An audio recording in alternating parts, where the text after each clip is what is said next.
German philosopher Friedrich Nietzsche was actually very critical, and he might have also been right in his analysis when he once said, "What is great in man is that he is a bridge and not a goal," meaning man himself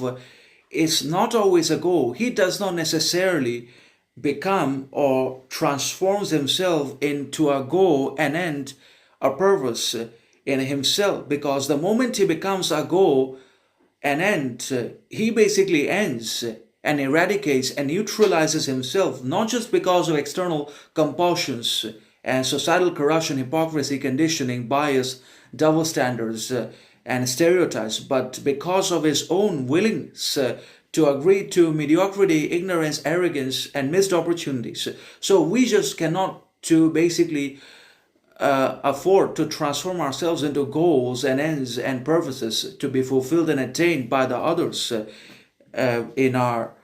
societal surroundings or even by ourselves. We just cannot afford to end ourselves. We have to continue moving forward with the chaos, complications, conflicts, and difficulties that keeps us alive and that also makes us significant, meaningful, moral, mature, and sovereign, and that constantly provides us with the flow of emotion, meaning, sovereignty, individuality, and independence in our lives. Because without obstacles,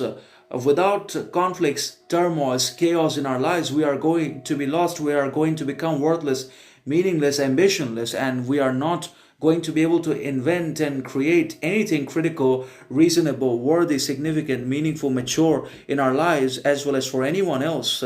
in the society in which we live. And that's why it becomes fundamentally important, imperative, and fundamental for all of us that we always learn to retain chaos, conflicts within ourselves, that we always be chaotic, conflicting, and difficult in our position, character, assertions, words, and actions, and that we never compromise or make any kind of sacrifices with our moral standards and thinking abilities for any approval, validation, attention, love, understanding for anyone in the world. And when we become that, then we stop being a goal that can be chased, attained, and ended. So we have to become the bridge, the means